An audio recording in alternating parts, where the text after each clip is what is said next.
afternoon, everyone, and I welcome you all to another session of Spear India COVID-19 Academy. Spear India COVID-19 Academy is a joint initiative of NIDM, WHO, HL Foundation, and UNICEF India.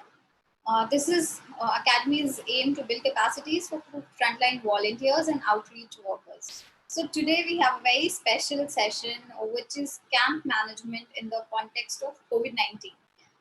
So thousands of people have become victim of the recent pandemic across India. Many of them dependent on support provided by either government or civil society.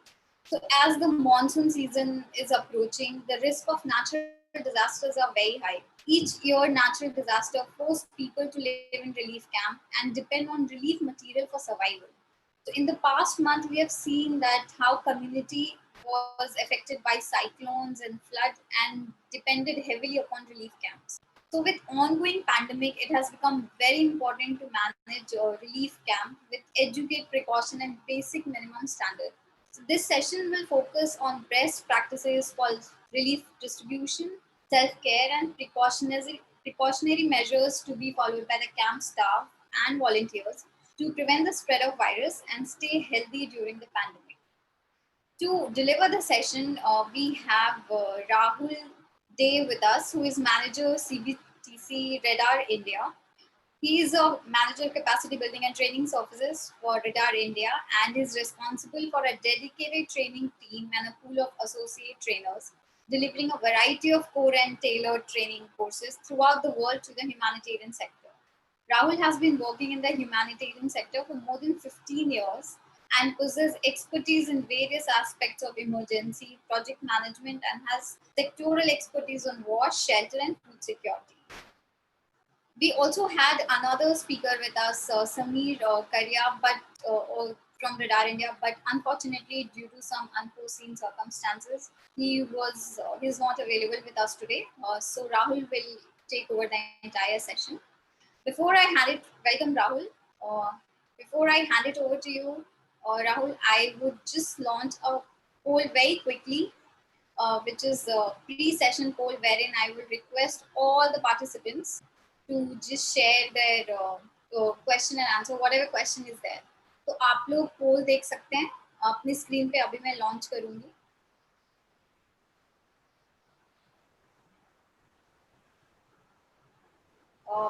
Is the poll visible on the screen?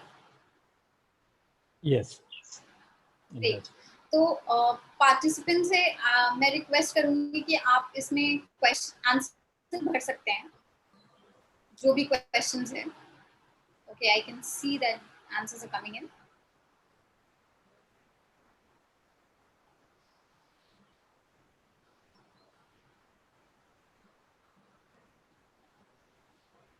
Okay, great. Rahul, आप मुझे बता देना कि मैं ये and कब करूं और रिजल्ट कब करूं. Yes, just keep it for 30 seconds more, then we can see about. Great.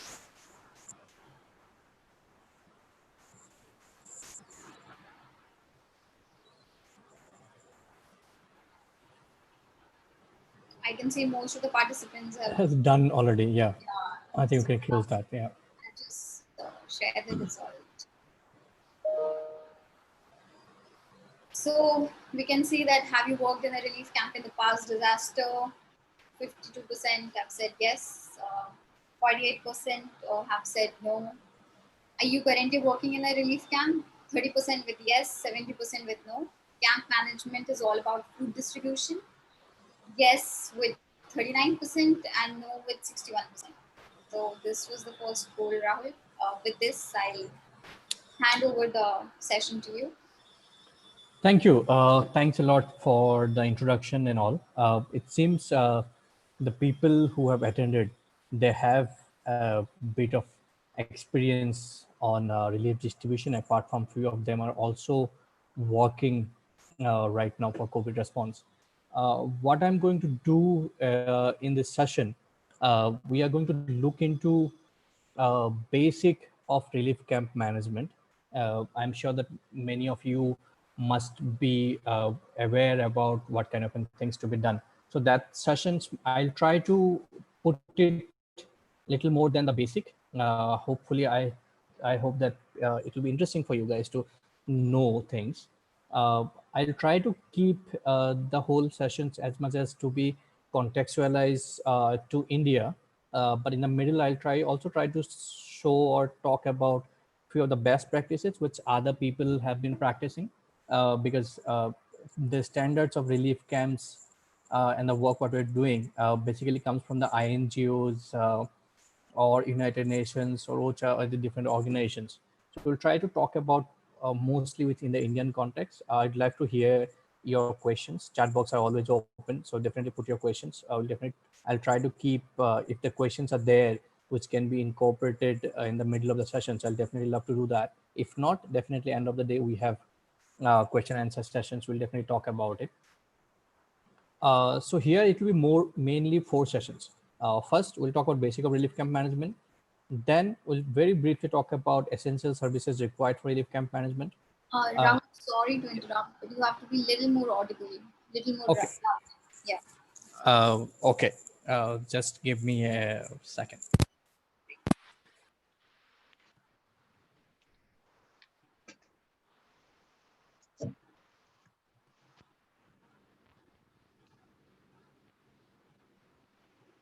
Is it audible now? Yeah, it's audible. Okay. So we'll talk very briefly talk about essential services required for relief camp. Then we'll talk about distribution of relief distribution in the camps. Here we'll also like to look into the whole perspectives from uh, other disasters too, not only in the COVID.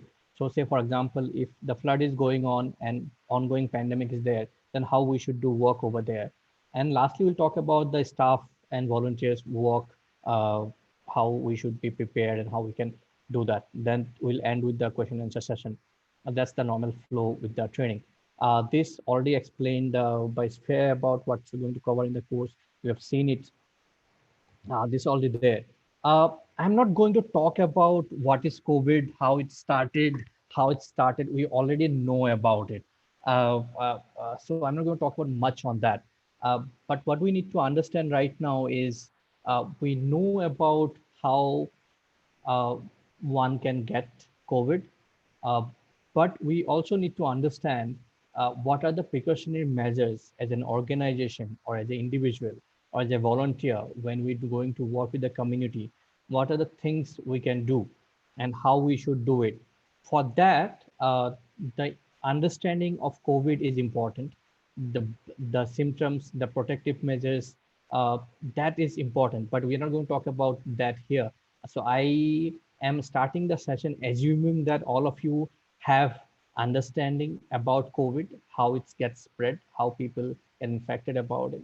So we'll start little after that. So why we are talking about relief camp today and why people go to relief camp? uh, uh, we all know that relief camps during floods in India, it's like, okay, flood happened and people are in the relief camps. Okay, before I go, can I ask something to people? Is it okay if I continue only in English or should I mix English and Hindi?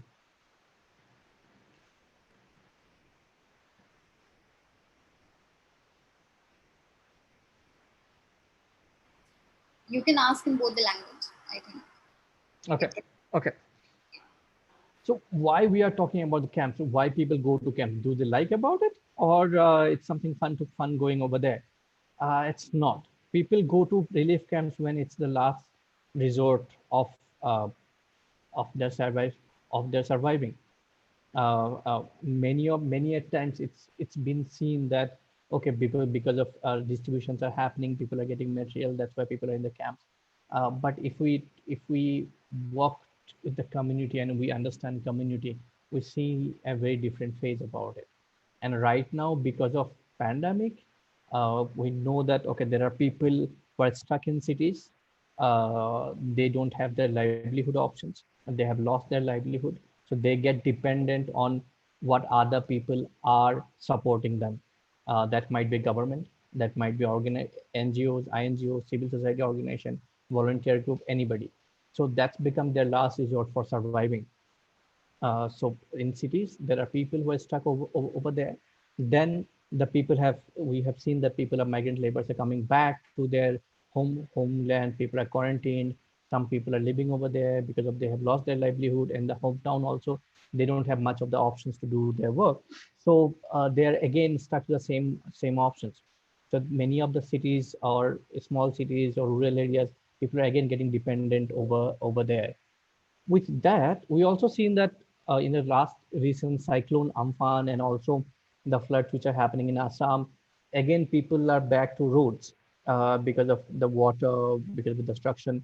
So people are again back to roads. So people are bound to live on the camps. So it's not a something situation which people like, but that's where people don't have any other options. So people get to live on the camp area. Uh, we have seen the migrant worker situations all over the media over right now. What happened? Some of getting back. Still, there are people in cities which are dependent on relief camps.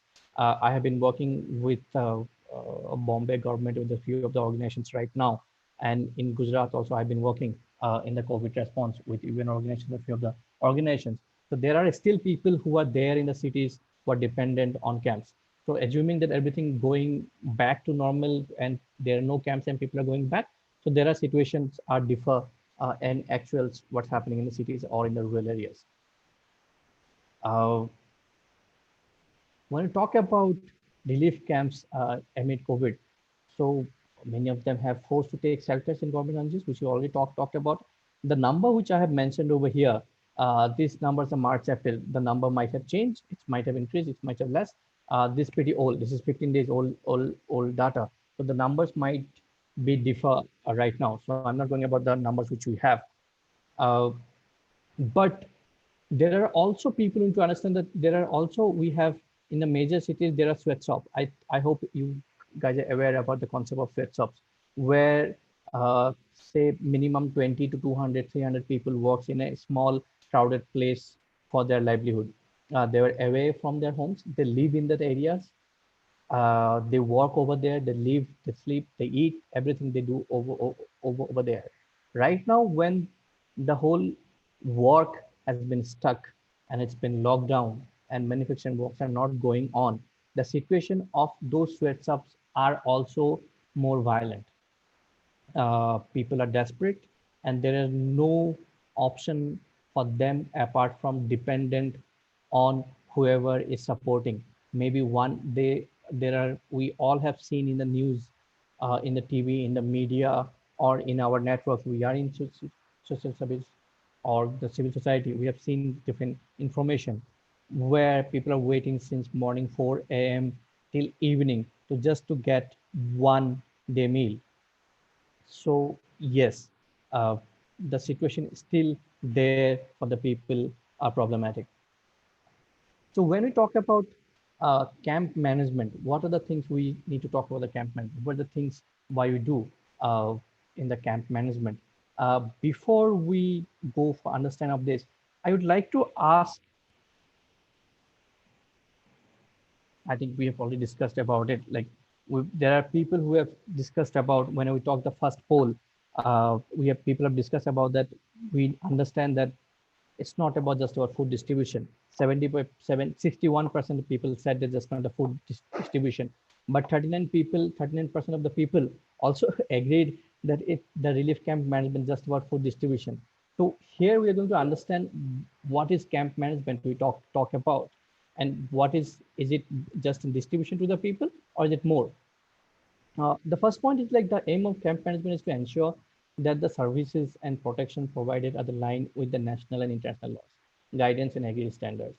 So when we talk about the standards, we are not talking about here distributing of branded clothes or distributing of expensive items. Well, we should have a minimum standard of when we do work. I know many of the names which I see on the list of participants. You guys have been working on the distribution for quite a long time. Uh, but just to be a general concept to put it, like if you're distributing rice or dal to people, at least it should be, people should be able to eat it. It should not be like something which is like we're just giving it out just because of we feel it. Uh, Also, there are many incidences where cases happens in media. It's there. We also know that we have distributed old used clothes, and people are not able to use them. So when you talk about standard, you need to maintain a basic minimum which people can do that. We also talk about how much we should give, what we should give. If we are talking about, say, there is a 3-member family and there is 12-member family people, and we are giving 500 gram rice to each of the family, is it adequate? The 3-member family might be able to survive with that, but can the 12-member family can survive with that? So how much we should give, and what quantity we should give, what we should give. So that should have a planning process, and that should be comes with the minimum standard. We all know about I hope you guys have heard about this fair standard, which predominantly used by humanitarian aid workers all over the globe, and in India also people use that. So that can help us to do the work. Secondly, in India, government of India also have basic standard for relief distributions. What kind of and how much quantity should give. So we should be, as a volunteer organization or as a CSO, whoever we are working with the people. We should maintain a minimum standard while we're working with the people. Second point, when we talk about people affected by recent pandemics living in camps, camps like setting are often faced with specific challenges and vulnerable that must be taken consideration when people are. See, people are. It's not that people are living in the camps in the joy. There are people who are affected. They are forced to live over there. When we work over there, which are the things we are going to talk about the camps? People are 4 people living in a school setting. Those are also camps. Some of the recognized by government. Those are also some of are not organized, recognized by government. Those are also we as a humanitarian organization or a civil society organization, when we say that we are ready or we are working to support people, our first priority should be thinking about how we can support the affected people. It should not be go by any kind of a group or a specific group who we should be stigmatized and to do work with that. While working, there are also vulnerable groups whom we should be taking care of. We understand the need of women are different. If they're living in the camps, specifically their protection issues, their security issues need to be considered. The children have different requirements, which are often neglected. There are various organizations who does specific work with children, respected. But in general, when we designed a relief camp to support people, children are often neglected. We also need to think when we talk about children's body, just not just giving a few packets of milk does not address their issues. We need to think beyond that. We have in my next sessions, in following sessions, we are going to talk about what are the things supposed to be done, how we should do that. There are frequently neglected, stigmatized, and many of these different accessing health services that are otherwise unavailable in general population. See, when we work with community, we have agreed that we work for the people who are affected. While we do that, we might, as an organization, we think about doing work for everybody who are affected. With that, we might also need to have specific attention for the vulnerable groups. As I mentioned about children, we might need to do about that. We might need to think about differently able person for their specific needs. But right now, COVID is going on. The people, we all know that the people having some, say the diabetic people or the people on the age group, we know that they are vulnerable. And we also often know that the vulnerable people are often neglected. So we might, when we think about working with the community, we should have a specific attention for those group of people. It is of the extreme importance in the protection of human rights, public health perspective that are including COVID outbreak readiness response strategic plan and operations. So how we talk about human rights aspects, how we talk about protection aspects. Uh, initially, when people have started working with the COVID response in social media in different places, the name of the person, okay, this person is got affected by COVID, was in social media, was available for public information, which might create a problem for them. Sometimes I personally experienced it where one family has some fever and some symptoms over there. They have got tested. While getting tested, people have declared themselves that they have got COVID, and the situation for the family was pretty difficult. The society where they were living, people don't want to do that. So imagine that kind of a situation happening in a camp-like situation, where if few people are just sneezed, that might be cause of some dust, but because of the fear, because of the uncertainty, that's become a problematic for them, and people might abuse, or in fear, people might abuse them. So we need to think about those people's, and we need to plan how to handle those cases. If it is required to enhance awareness, if we need to give specific protection measures, we should put that process as and when we start working in a relief camp situation. So those things are pretty important. There is strong public health rationale, all measures to everyone status ensuring inclusiveness. See, as civil society organizations, we are not directly working on the COVID. We are not giving them the health responses. Maybe few of the organizations who are supporting PPE to the government, who are doing on referral cases. But in general, when we talk about relief camps, in the camps, we are not managing camps for COVID patients. That has been run by government. But right now, it has a direct relation with the public health perspectives. We need to ensure the proper public health services. We are well adversed with the word wash, also water sanitation and hygiene. We need to maintain it more than ever in relief camp situations. Most of the relief camps in the past in India, during flood or earthquake, during a conflict, we have seen that we first response comes to the water and sanitations. But right now, it's become more important. Even if we are doing a non-food item distributions, also we are supporting shelter also to the with the community. We need to ensure that public health responses have been done. Public health been ensured. That will become a barrier, or that's kind of a stop ground from a person being fall into ill. We may not have everything sorted out by ourselves, but we need to take all the preventive measures available with our hand to stop people from getting sick. So I'm going to talk about few of the things which we should do, and step by step one, which are things comes when you talk about relief camp management. So we have understood that relief camp management is not just about distributing food or distributing material. It's more than that. So which are the things we should do for relief camp? First comes with the planning and coordination. So what is comes with that? So right now, when you talk about, say, as an organization, we are thinking of planning for response. Many of you are working, many of are in middle of it, many of are planning in the different sites we are working. We need to understand that in the context of COVID, we need to have a epidemiological risk assessment of our site. The site we are working, it might be a school setting, it might be a temporary shelter which has been made out of tarpaulin or tents. People are maybe which are site which are established by government, maybe tin shed, any of setting which you are working, which we call at the relief camp.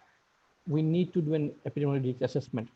What comes over there, we need to understand which are the causes can lead to spread of the virus. We need to understand all the causes so that we can take appropriate actions to stop that.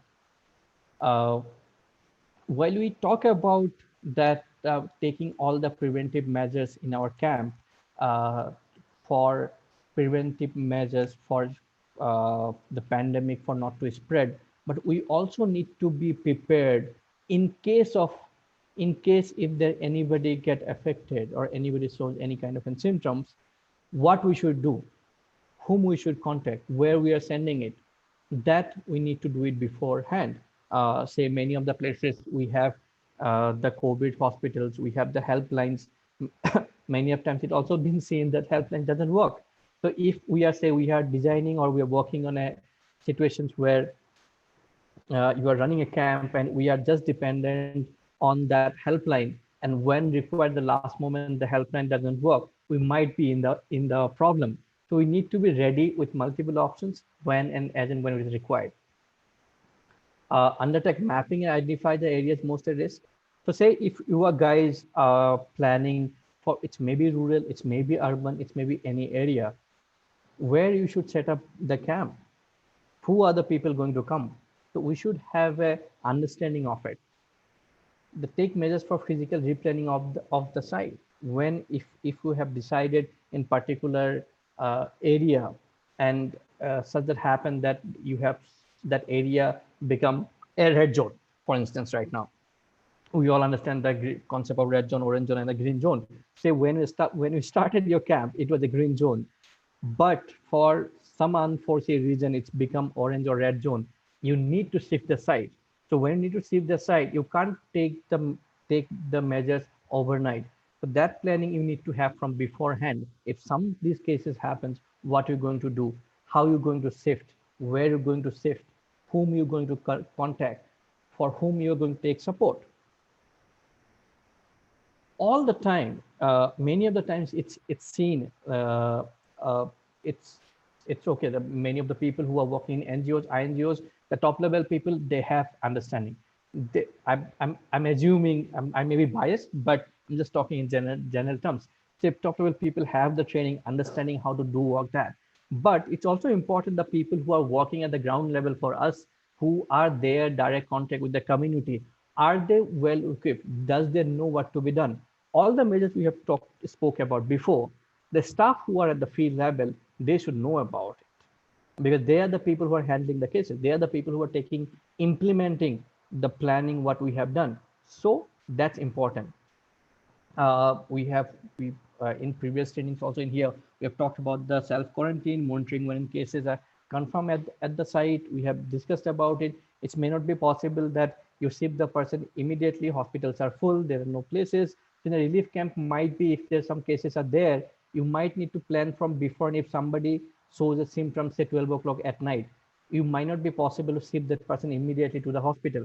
In that case, you might need to keep that person isolated for at least morning to open, or you can, if you will be able to arrange a travel.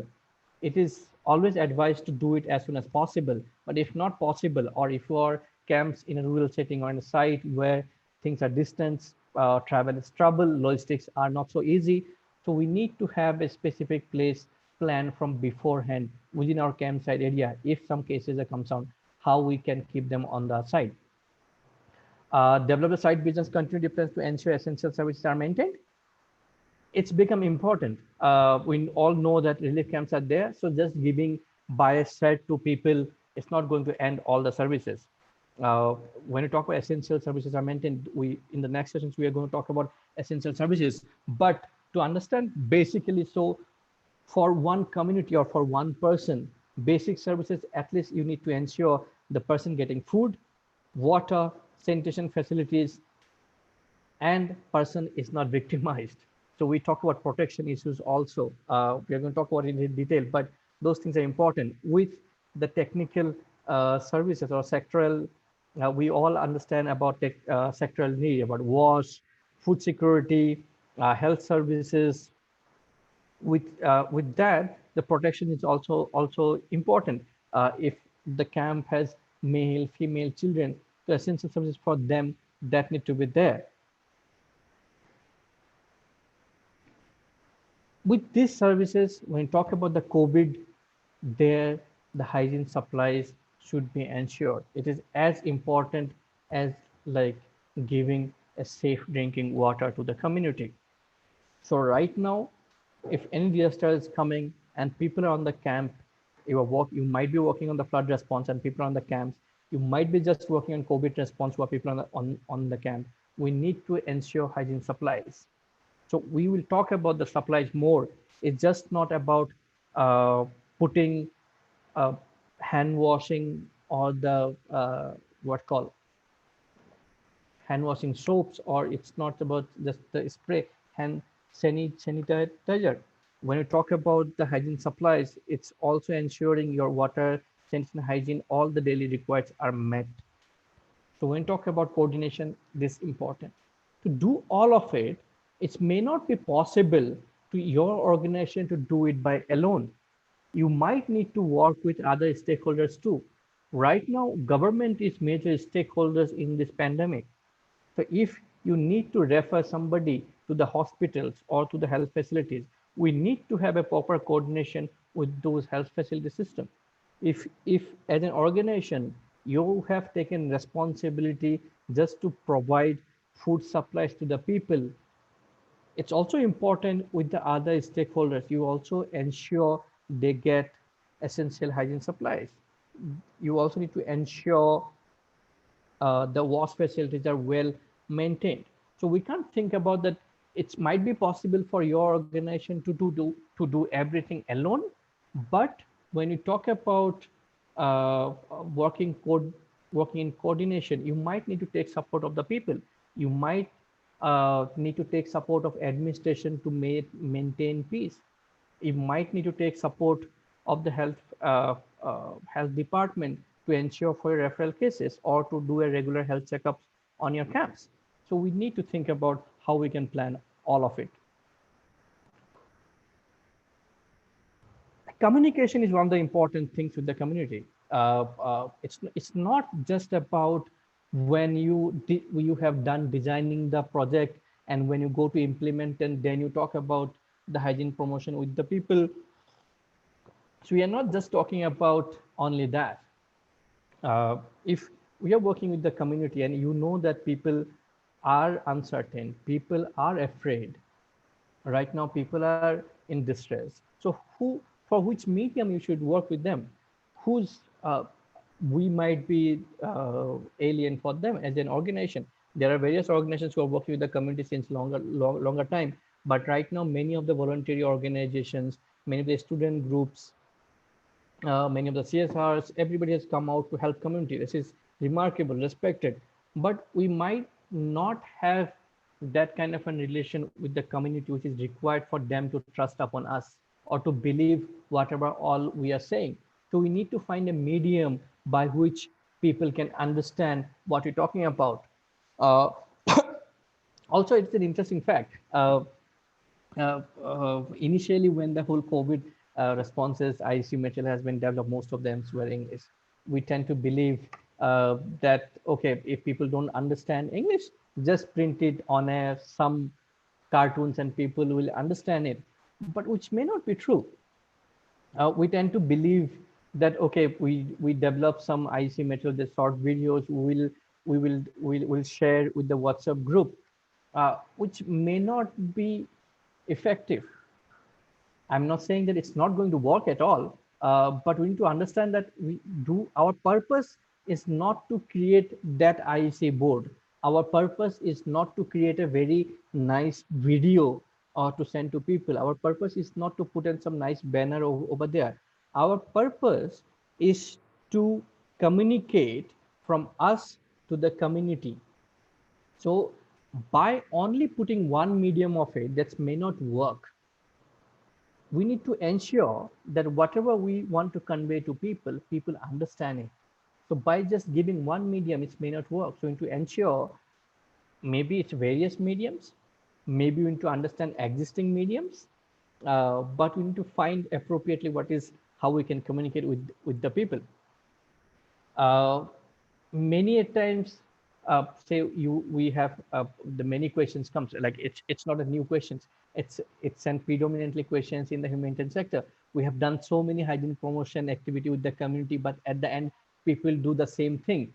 But the question also comes with that, okay, if people are doing the same thing, then we might need to think about adapt to a new method.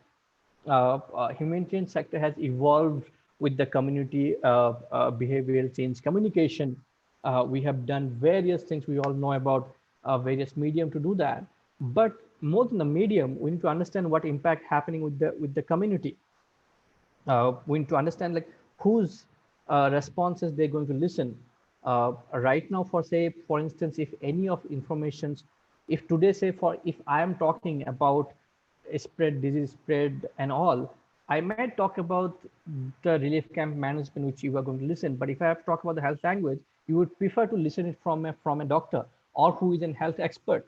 So that's kind of an engagement. We need to understand what people wants to listen and how people are going to trust upon us, and we need to build up on that.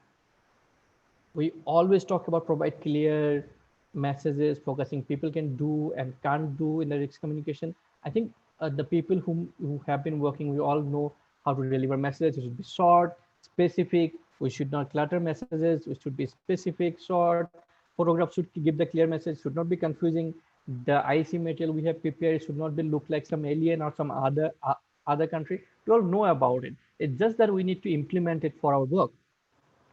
uh, Monitoring reception, rumors, and feedback from care residents and the host communities.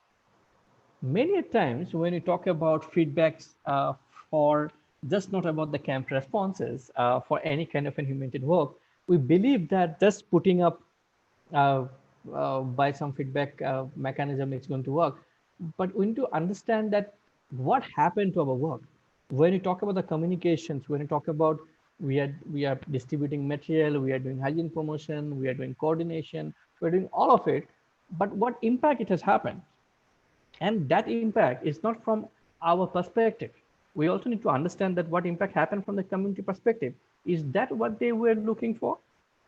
Many times it also comes in the answer that, okay, if I go and ask the community come up with the whole list. They want this from that goes to 100 list. But we are not working on that. I think our mobilization skills are better while working with the community. We understand how to prioritize our work. We understand which are the essential services required from that. I think if we focus on that, and if we can make believe the community, sorry, make believe and community what we're doing, I think we can get a better result with that. Uh, Today, when you talk about the COVID response in any kind of a setting, maybe camp or non-camp, if you're working in the community, stigma, rumors are one of the major problems. Uh, Many of the places where like, okay, we have seen the Facebooks are full of, you eat this, your immunity system will go high, you don't get COVID. You do this, it's not going to happen. Those things are problematic. There are no evidence shows that even I don't want to make any statement as an example also, because sometimes people get hooked up to that. But we need to understand how people should not go that. And we need to make a trust. If people have some confusion, and we can't stop people from getting information because everywhere things are coming. But if people have confusion about something or some information, at least we need to have the trust with the community. That community will come and ask us, okay, we have heard this, does it true or wrong? So if we can establish that much of credential with the community, that's going to help us a lot.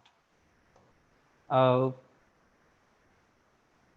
we talk about large scale community engagement for social and behavioral change approaches, because it might not be possible for go to one. We have different approaches in the camp setting or in the community, different setting, different mediums.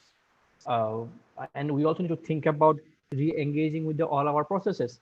Say in earlier when we talk about behavioral change approaches, we have spoke a lot about house to house visit. We have emphasis a lot on focus group discussion. We have given emphasis lot about street play. But right now with the COVID pandemic, those things are may not be possible. So which are the appropriate way we can support or engage with the community? We need to find out that, and that might be create, or we need to think about more creatively in the appropriate way what we can do. Develop special arrangement in relation to site-specific potential transmission amplified events. Exactly. Say, to give an example, like when we go to any kind of a big government institutions, or even our one of few of our offices, we know that, okay, in case of fire, go this. In case of earthquake, go this. We have done that. But right now, we also need to think about, in terms of people get infected, what to do, where people will go, whom they should contact. So that kind of an special arrangements need to be done, and that should be informed with the community as well.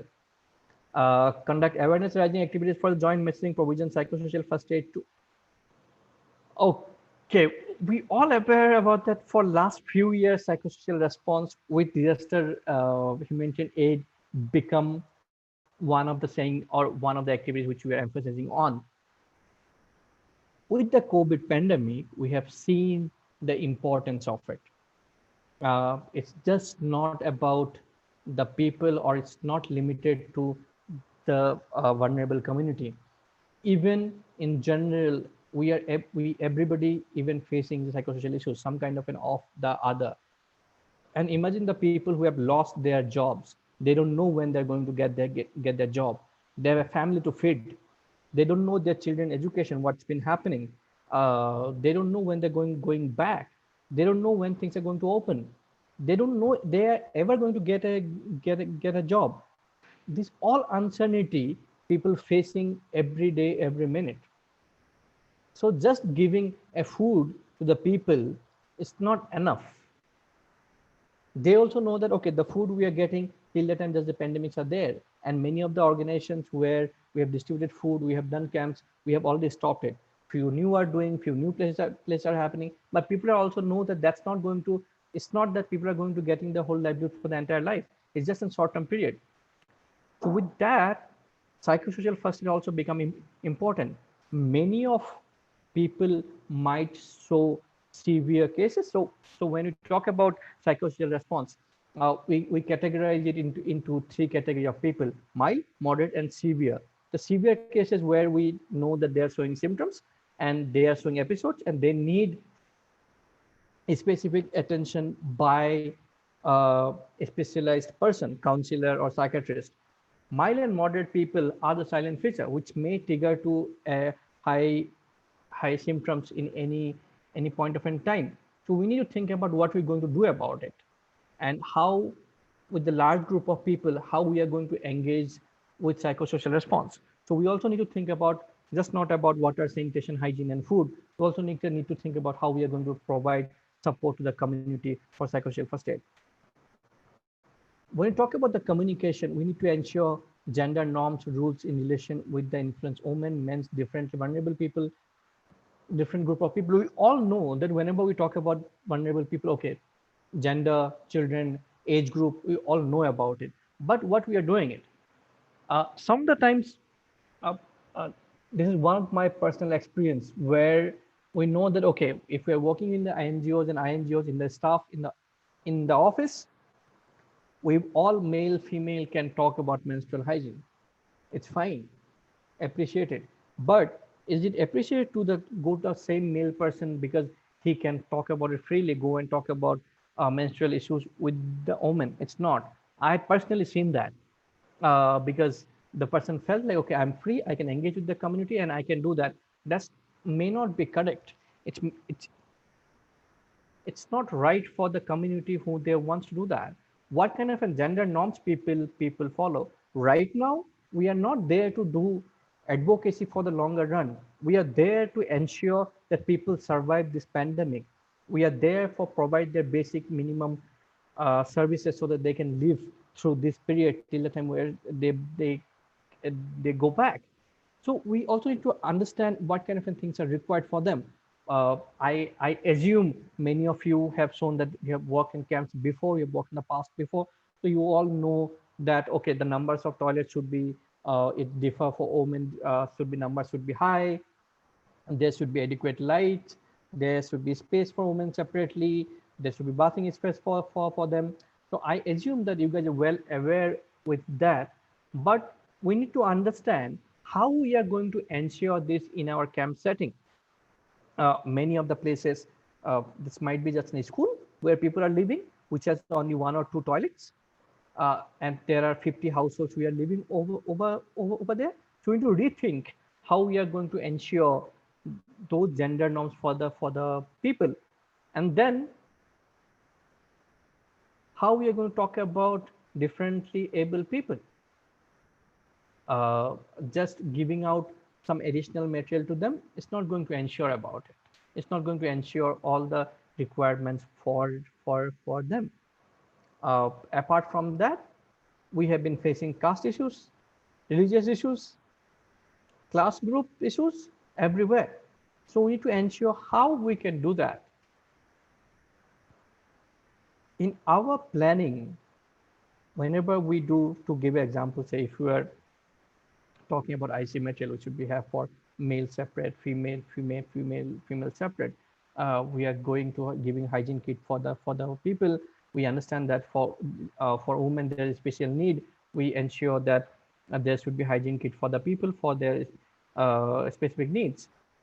That the same way, what all requirements are there when we spoke about understanding and assessment of the community, we need to understand that, and based on the understanding of the community, we should ensure that we do that work for the community. We have spoke about what happened in terms of their cases, but while planning for relief camps, we need to understand the few things we should ensure it's there. Implement epidemiological surveillance, alert notification, case investigation, and case reporting follows national guidelines and WHO technical guidelines. Minister of Family and Health Welfare Department, we already have the guidelines in place, what to be done, what not to be done. We should be very strictly following it. If we don't have an idea about it much, we should get the idea. We should establish SOP for the camps, who is managing over there. You might be implementing directly, or you might be supporting other organization or volunteer groups to do that, but we should have those systems in place. Identify, monitor contacts when COVID cases in confirm at camps in collective sites. So any kind of places, if there are cases identified, people are showing symptoms, we need to inform the people. And if the person has been in the camps, it's become more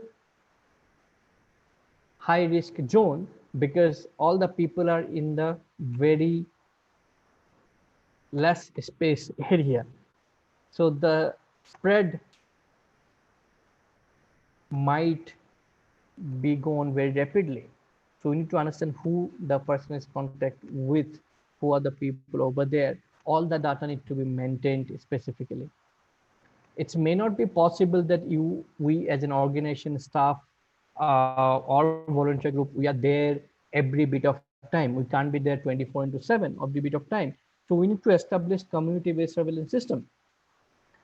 So you might create volunteer groups in the camps. We might create the community based in the group so that at least people can do identify basic symptoms, so that they can report to the people who are responsible from the organizations. Okay, this person happened this. What should we do?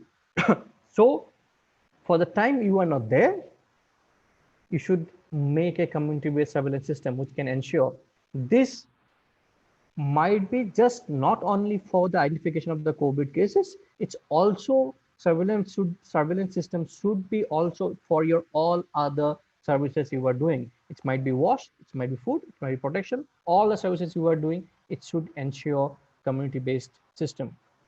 Ensure the presence of rapid deployment of an outbreak rapid response team, which we have spoke before also. So in terms of cases are shown over there and problems that come out, cases are come out over there, what we should do. Does your organization staff are equipped to handle that kind of situations, or you are going to take support of other organization? If your organization equipped, who is going to do that? We all, many of you must be aware about contingency planning. So we know that, okay, if in kind of emergency, who is the team going to do the primary assessment? Who are the distribution guys? We do trained people, but this is something that with the COVID, we have been challenged again to make our team appropriately to handle the situation. So right now, we might need to think about working with more coordination with the expert group. We might need to think about taking support from the government. We might need to thinking about people who are experts, say organizations like WHO. There are a few others which you can take help. So we need to take help on that. But this we need to be prepared from beforehand. Say in your camp there are 2-3 cases are shown. So we need to sanitize the whole camp. We need to ensure people quarantine. We need to ensure everybody get health checked, everybody get been tested. So that need to be okay. The questions on bit Hindi also. So अगर camp में बहुत सारे लोग हैं, अगर वहाँ पे अगर ऐसा हो रहा है कि वहाँ पे केस निकल के आए हैं, तो उस समय पे हमें क्या करने की आवश्यकता है? हम लोगों ने बहुत सारे संस्था जो बहुत सारे समय पे हम लोग काम करते हुए आए हैं, हमें पता है कि डिजास्टर रिस्पॉन्स में क्या करना है। वी हैव कॉन्टिजेंसी प्लानिंग, लेकिन अभी जो कोविड रिस्पॉन्स में काम करना है उसके लिए बहुत सारी चीज़ें हमें हमारे ऑलरेडी एग्जिस्टिंग सिस्टम को चैलेंज्ड है।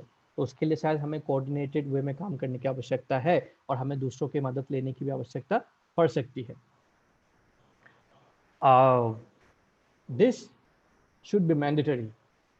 You are establishing a camp, everybody should be screened whenever people are entered.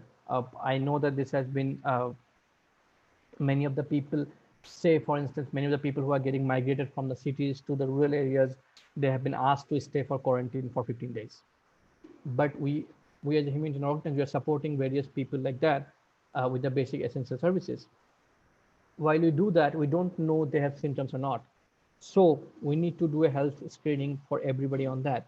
It might be just test of their temperature, or more of it if your organizations are well equipped with testing of the people, we should do that. But it's important everybody get tested upon arrival in the camps. So never depend on temperature measures. It's not, we know that when we know about COVID, we know that there are asymptomatic patients are there, which don't show the conventional things which are there, which has been shared from beforehand, just about temperature, taste buds, sneezing, which might not be as same. And we also know that this virus has been changing its symptoms. It's new symptoms has been shown, new symptoms has been coming out. We don't know what's going to be in the future. So we should not be just dependent on the temperature measures. Health screening helps provide information on the preventive measures, important behavior and habits of to maintain. So we know that what kind of things are there. If somebody is showing has some high temperature, somebody having some symptoms, we did the screening. There are some symptoms people are showing. So we have spoke about that people should be kept in isolation. उनके लिए क्या क्या करने की जरूरत है, क्या क्या करने की आवश्यकता है, हमें उस तरीके से मेंटेन करने की आवश्यकता पड़ेगी. Health screening can also be helped to identify pregnant lactating women to provide information on prevention measures for important behaviors and habits to maintain. Definitely, this time it's become very important. The pregnant ladies, the lactating women, everybody have their specific needs. And with this, here I should have added the age group people, with the children, disability able people. There might be people who have their uh, uh, regular perennial health problems. Diabetic become very diabetic patients are very common, and we know that diabetic patients are one of the vulnerable group uh, to get COVID. So we might need to take specific attention for them. So while doing health screening, taking people's what called health history, as well as doing their test is also important. Laboratory system, we spoke about it before. We know that many of our organization, we may not have this system by ourselves. Few of you might have it. You might be working specifically on that, but many of us, we may not have it. So in that case, we need to understand where we are going to do that, whom we are going to contact. Uh, Best thing, we need to follow the government structure word by word, government protocols word by word. So we have to be well prepared for that. I I think the starting of this would be all the staff of your organization. You might be from NGO, INGO, volunteer group, anybody, all the people who are working over there. You need to be aware first yourself that what to be done. Then we go for awareing about other people. So this comes with this system should be in place before or at the time of the beginning when we started working for the COVID response or in the relief camp work. So all these things, all these measures should be in place. Infection so develop infection prevention and control measures for household as well as common spaces, tailored to cater to each of the collective site, follow IPC measures for the health facilities if there is no one present on the site. We know that those government protocols are in hand. Uh, I would not like to say those protocols from my side.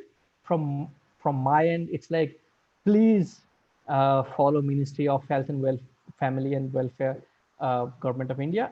I'll give the reference at the end of my sessions. All the references are there. Please follow that websites, and what are the prevention measures you should do. Keep that in your hand. Case management, contingency of essential health services, identify health facilities, clinics, suspected confirmed cases. Definitely develop protocols for the management of the suspected cases, isolate and refer WHO national protocols, WHO technical guidelines. Definitely you should do that. Implementing home-based care for suspect, separate people accessing routine services from suspect in the COVID confirmed cases, develop protocols for management of COVID-19 pregnancy and delivery lines with the national protocols. So this we have already spoke about, but I have mentioned these points over here so that these statements gives you or can help you what are the steps your organization should do in terms of case management. So these are the few examples which should be part of your planning of a relief camp management. In case of isolation, the important of humanitarian aspect that these measures also include engagement of monitoring community health workers or others. We spoke about engaging with different people. So we know that community health workers are ASHA, Anganwadi workers also been in the part of it now. Your A&M workers, they are also the case management services for the rural areas, in the urban areas too. So we need to take help of them. If someone who is breastfeeding become ill, it's important to continue breastfeeding to reduce the risk of infant becoming ill. So it's not just the, when you talk about the breastfeeding person, it's not the one life is dependent, the two life is dependent. So we need to be very precautious on that. So it does not mean just that for quarantine, okay, or keep the mom aside, children aside, it's going to work. So it's not going to work like that. We need to think about both mother and children at the same time. Put in place measures to limit potential exposure for patients with chronic conditions. We spoke about the diabetic patients, other health measures. We know that the people with the existing ill health conditions are in the vulnerable groups to get this pandemic or illness. We know uh, that all this group are vulnerable group. So for that, we need to put in place the measures. What we're going to do. What we're going to do that. Measures should be considered to limit potential exposure of women and girls to COVID-19. We should give this special focus. I'm sorry, I have missed the point of differently able people also, which should be part of this too.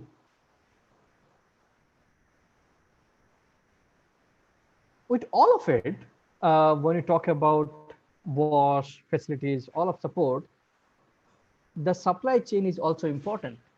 It should not be that, okay, we are working with the humanitarian organization and we have a procurement system in place. And for that, our material takes pretty longer time to reach to the community. I understand this has been a fight for the people who are working at the ground, then manager level, mid-manager level, higher management level people. It's always been fight about it. We're discussing about it. But I think what I believe in of my last 15 years of work is that the plans, the processes are to make the work in a standard or in a better way. It should not stop people from doing it. The plans should serve people. Plans are made to make work. So we should not have a plan which doesn't work. When you talk about all the planning till now, all the places, all the planning should be make sure that it's going to work. We should not invest so much of time on planning that actual work is not happening.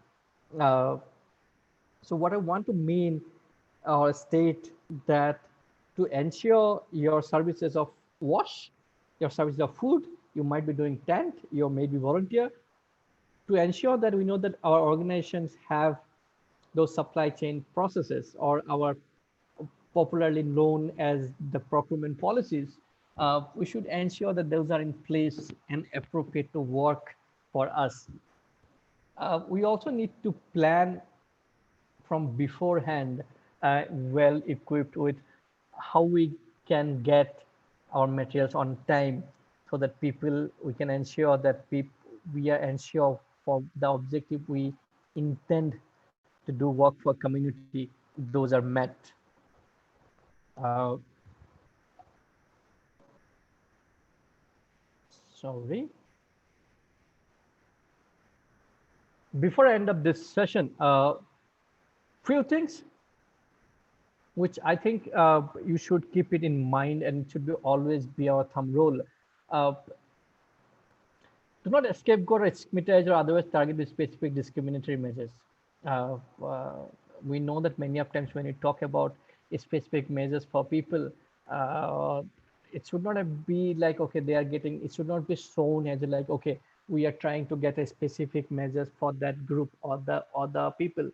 The way we as a humanitarian worker have the understanding that, okay, special people need specific requirements, the community should have same understanding, which we have spoke about with the communication with the people. Provide with timely and accurate information in accessible forms and appropriate language. I feel as a humanitarian organization I should not talk about it much, but we can still see there a gap in communicating with people. It's not just about English.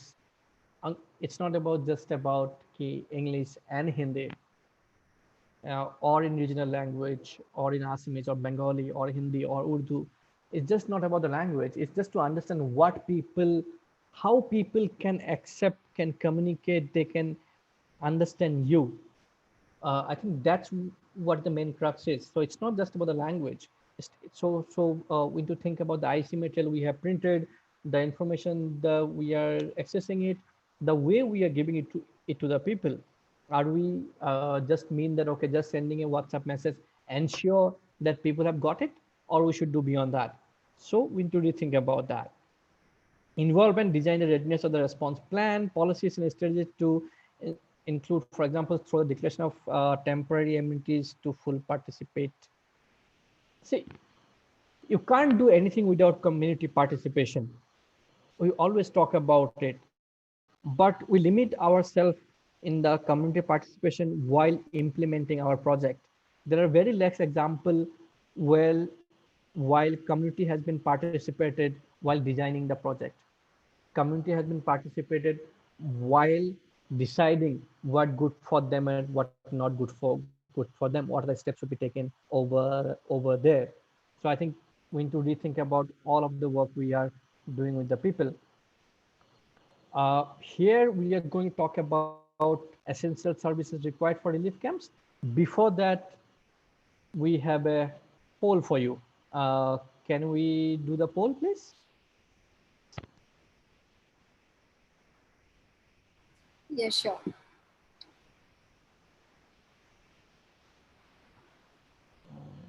Chat box. Is it visible? Yes. So I request participants to please participate in the poll with their responses. It's open to all.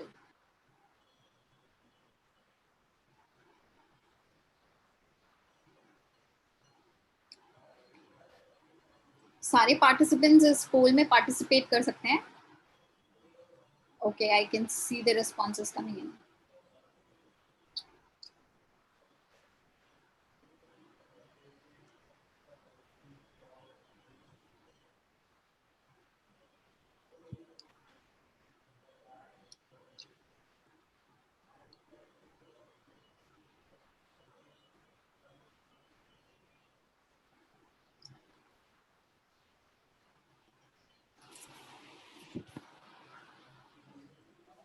Okay, I'm ending it, Rahul, now.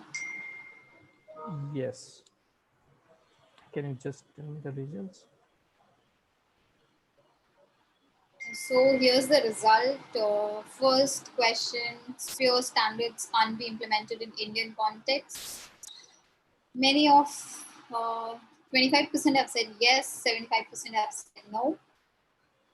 The Indian government has no standard for relief distribution. 29% agree with this. They say it's true. 71% says it's false. Organizations who are distributing items should decide what to give and what not to give. 88% of the participants have agreed to it. They have responded as yes, and 13% with no. All the personnel working in relief camp should know the do's and the don'ts.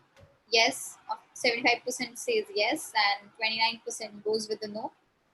Community participation can't be done in emergency response.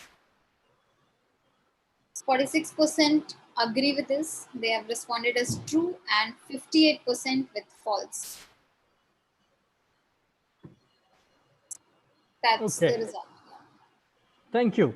It's pretty interesting to see your polls to understand the concept. So what I'm going to do in this session, while I talk about essential services required for relief camps, sorry, for relief camps, we're going to see which are the services we do and what are the different standards talk about. I have not mentioned about or I have not given any specific reference for what Sphere talks about or what government of India talks about.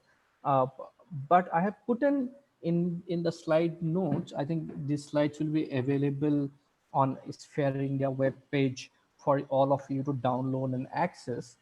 So you guys can get all the reference from where I have put it, the numbers, and we'll see how we should decide. It is a very classical case of when we talk about that organizations should decide what is good for the people.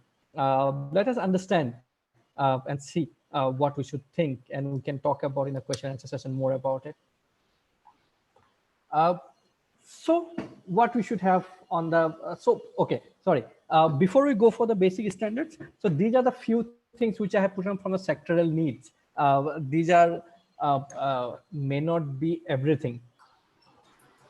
Okay, for instance, if we are doing a relief camp in Assam and during a flood, we also need to think about the livestock. We understand about it, but I can't talk everything in my this 1.5 hour of sessions. So I've just put in few of the essential things which are required.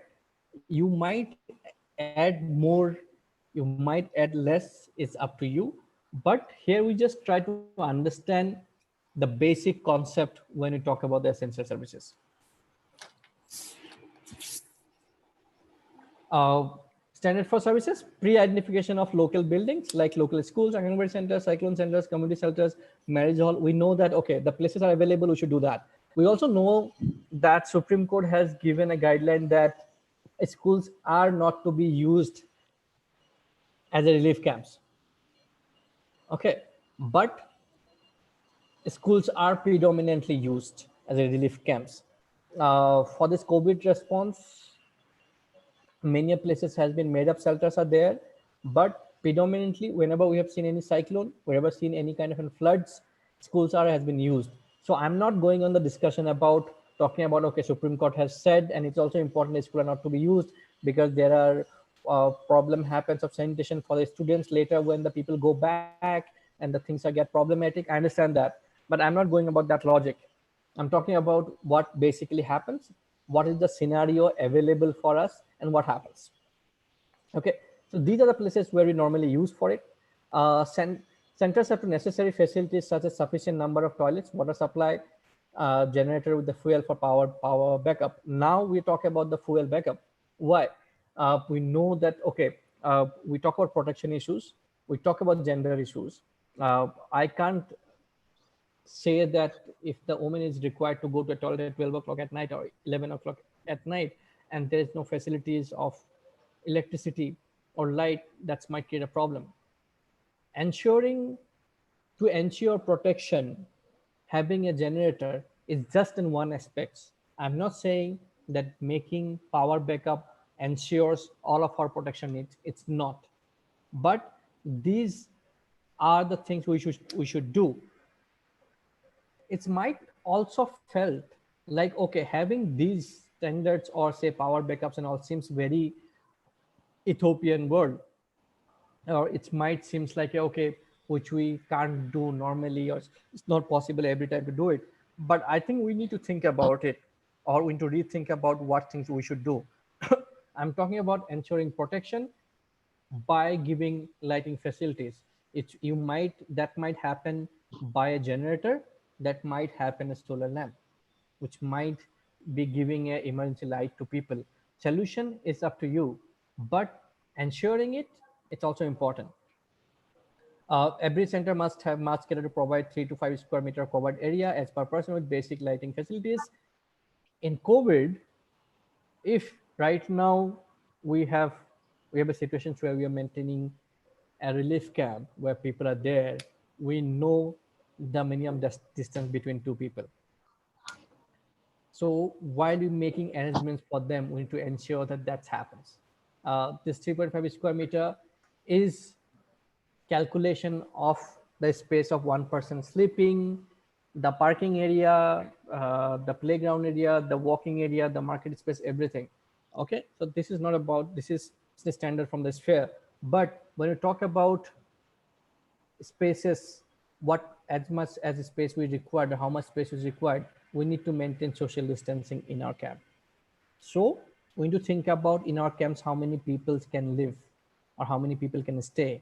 So we might to think about either we are increasing our camp capacity, or out of it what we are going to do. Solution is not with me. We all need to think together and what we can do. uh, Special care taken to be ensure safety and privacy of the inmates, especially women, widows, and children. We have spoke about it before also, but yes, this need to be done. Special arrangements should be made for differently able, old, and medically serious persons. Definitely, all this supposed to be done. We have spoke about it before also for the specific need of the people. Food, milk, and other dairy products shall be provided for the children and lactating mothers. We want to talk about specific doing a specific work for the people. So this is one of it. uh, with the milk, we also need to understand that milk is not the alternative for breastfeeding. Okay, so that's why many of the organization always avoid uh, giving milk to the children. So because milk is not the substitute for the breastfeeding.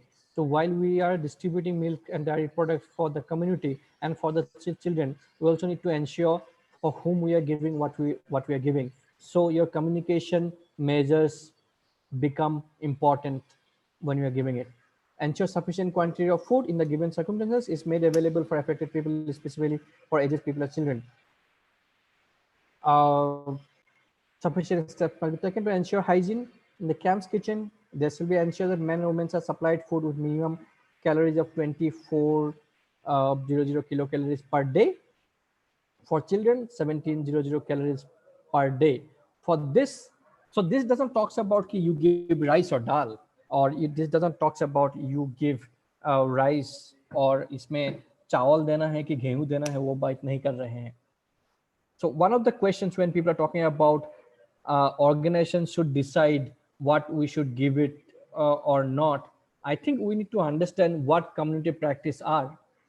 One of the examples which I have learned was, I come from Northeast, I'm from Assam. For us, fish is important, and during flood, we get fish. Okay. Uh, so say for relief distributions, if I think about, say, that's an ideal world. In relief distribution, we are thinking about providing fish and meat, very nice cooked fish and meat for the community. But the community does not eat. Community is vegetarian. Is it going to work? For me, it might be a good food. For the community, it's not. If in West Bengal and in Kerala we are distributing rice, it's very good. But if we're distributing it in North India, people may not be habituated for it. So when you talk about what need to be given for the community, I think organizations should decide with the community. We need to have an understanding their practices, what to be done, what not to be done, what they eat, what they don't eat. I'm not saying that you give people and people give the 100 number of list and you give the 5 star. You give a not never-ending list of things. It's not about that. But what people eat, what people practice, that comes by communicating with the people, by understanding what community practices are. So I think for that, if we, it's not about decide by you or decide by community. I think decisions should be made in collaboration. Decisions should be made with well communication between two group. Okay. Water, sufficient quantity of water should be small, shall be provided the personal cleanliness and hand wash. Right. Earlier we are struggling for safe, just for safe drinking water supply in relief camps. Today, when pandemic is there, we not only need to give water for cooking, drinking, we also need to ensure that people basic hygienes are maintained. So this become very crucial and it's become tough also. So we need to ensure how we can do that, how much is required for the people. I have mentioned that I have not put in the figures or the numbers what's supposed to be done. You guys need to be decide. Government, Indian government has a relief manual. It has the numbers. Space standard have the numbers. Please read and understand what to be done.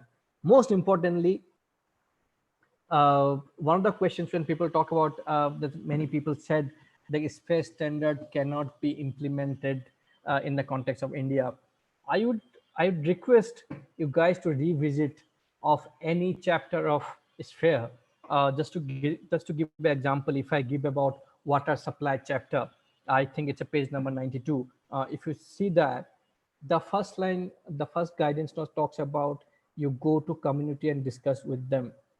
If you see, normally what we tend to do, we look into only the indicators from the sphere handbook and we decide that sphere is talking about this, say 20 liter for the community, this bucket is for the community.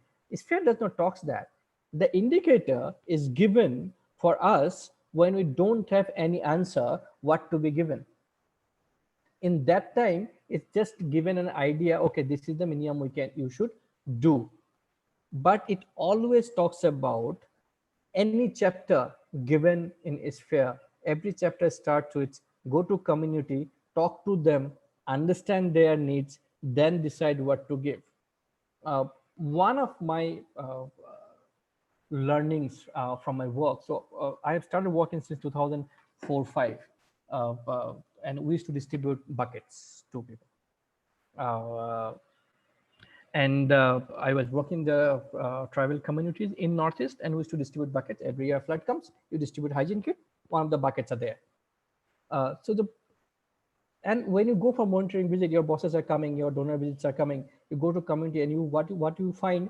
You find rice and dal in the buckets. People have kept rice and dal. People have kept clothes and kept hanged it nicely in their bed or somewhere else. And for me, it was like, okay, we have done so much work for the community, and they don't listen to us, and we're frustrated. We don't does not seem this good. It took me 4 or 5 years to understand that people are not habituated of carrying water in the bucket. They use bottleneck, what we call the kolsi, or the pot, the round pot, which they are habituated to. So when we decide what is appropriate for the community, if we have the understanding of what community practices are, that always help to decide what is best for the people. And that's when the community participation also increases in our work. So it's not about further just deciding when you're, it's not about just going to community about while implementing your project. It's also making community participation while you are making your project design. That always helps. These are the basic distance of how much supposed to be there, kind of in things. I would I would recommend this website of Water Aid. They have some amazing IC materials in various languages too, which talks about the sanitation facilities and how we can, during the COVID, how we can maintain distance and how we should do. I'd recommend all of you to visit that website. Standard for toilets, we know that toilets should be separate from different places. For how many people, at least 50 liter water is there. to where they arrange dignity kits required. Toilets should not be more than 50 meters away from the camps. Uh, there are different kind of toilets are there, different technologies are there. Right now, pretty amazing to see that there are various organization has come up with new innovative ideas about designing toilets, and they have gone beyond that. For the fecal slush management also, because there's a camp situation, people are doing their needs, it's the tanks are getting full. So what to do with that when it get filled? So this fecal slush management also become important, and it's pretty amazing that few of the organizations came up with very good solutions to do that. uh, I have given some reference in down also, where you can look into later for those practices. But we need to ensure sanitation facilities in the relief camps. When talk about toilet use and hygiene, so when talk about toilet use, definitely neither must be defecate in the, it should not be defecate in the open place, must be used toilets. One of the things, confusion things which was there when I was making this PPT, when I was discussing people. So till now, there is, even WHO says there is no evidence that COVID is spread through feces. But we all know that feces are cause for various diseases. So we need to make appropriate action so that we don't fall sick for COVID. I hope I'm making sense. Like, you don't sick fall sick for COVID. The COVID might be your next step if you fall sick by diarrhea. So we can't wait for that. So we need to make appropriate actions or appropriate preventive measures for sanitations in our community, so that they don't fall sick for the next step. Toilet must be kept clean. We always talks about community-based maintenance, or do it by community. Now it's also time, during this COVID, it's important to ensure that those are maintained well. It's not just monitors need to be, we need to ensure that proper cleanliness precautions are there. There are few things which have been mentioned over here, which people should and should not do. Always wear faces in the like face cover in the toilet, even because somebody else came in. Next time you are entering over there, do not touch your nose, eyes, especially inside the toilet. Wash your hand. So how you using the hand, also how you're washing your hand also, what soap you are using, what you are using, how you are using, that also important. So you need to understand what you are doing, and over there, it should not be touched. So how you maintain without touched sanitation facilities, how you make without touching hand washing facilities. So you need to be creative and do that. I've sent the link also. There's a PPT by Principal Secretary of WSSO, which has prepared a pretty nice PPT which talks about wash in densely populated areas. So it has various measures or examples which we can follow, which can be done. Okay. These are the few things which can be done. This same thing has been taken from same PPT itself. Maintain distance from each other, do not spit, sneeze in the toilets, avoid overcrowding in this area. So if we have to maintain all of it, definitely we need to plan from beforehand how many numbers of toilets are required, how many hand washing stations are required. Our hygiene kit might be go beyond and giving what's called footwears to people, footwears flip flop to people. So we need to think about that. Our hygiene kit must go for the face mask. Face mask also another critical issue. Everybody want what call, I don't know, some three. What three it was that. Uh, so, huh?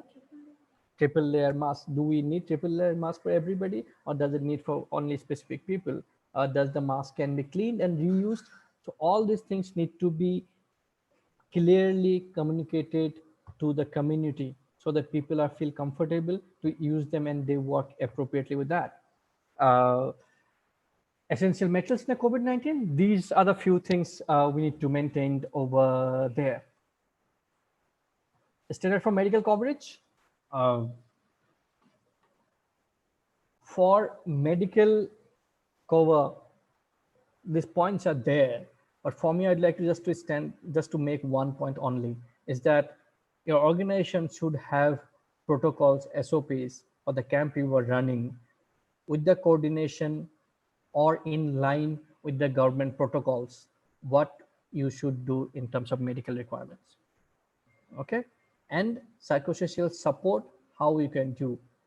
Many a times, uh, I don't know how to put it, don't take it negatively, but many times which I've seen that various organizations feels that staff going to people and just talking about few things means psychosocial response. It's not. Psychosocial response is a technical subject. Uh, uh, I was luckily part of 4 5 emergency responses where psychosocial was part of it, and we always end up hiring experts to do that. Our volunteers or staff might can do some activities with the help of an expert person. The way we think about for WASP response, even the WASP expert, for livelihood response, even the livelihood experts, for psychosocial response, we need a psychosocial expert person to do that work. Please be careful with that. So before we end on that, so these are the few sectors which are there. I'm not talking about much on the sectoral requirements, what's are there. It's already available. We organizations are doing on, we know that need to give food, we need to give water, we need to give ensure sanitation facilities. These things are there for the people to survive. I would emphasize more on how you should do it, what attitude we should have, and please, deciding anything you do, engage community. It's not engaging community just on during the period of implementation. While deciding, please involve community too. uh, this sessions has been it was a very short things. I know that might be very you might have questions on this. I'll be happy to take during the question and answer sessions. We will go for the most important sessions on relief distribution camps during COVID-19. Can I request to do the poll again, please? Yeah, sure. So I'll be launching the poll again. Yes.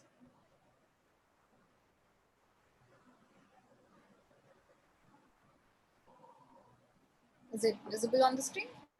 Yeah. I would request all the participants, आप लोग सारे लोग पोल में participate कर सकते हैं. 1 minute के लिए चलेगा ये पोल, तो आप अपने रिस्पॉन्सेज इसमें भर सकते हैं.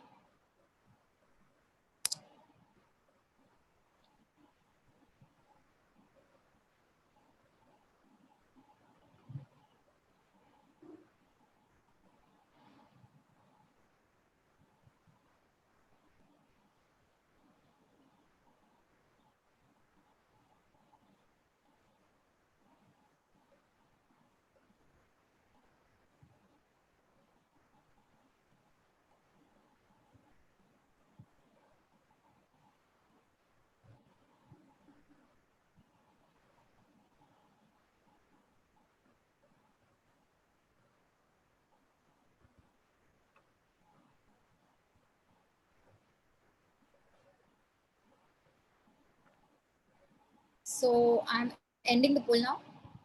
Yeah.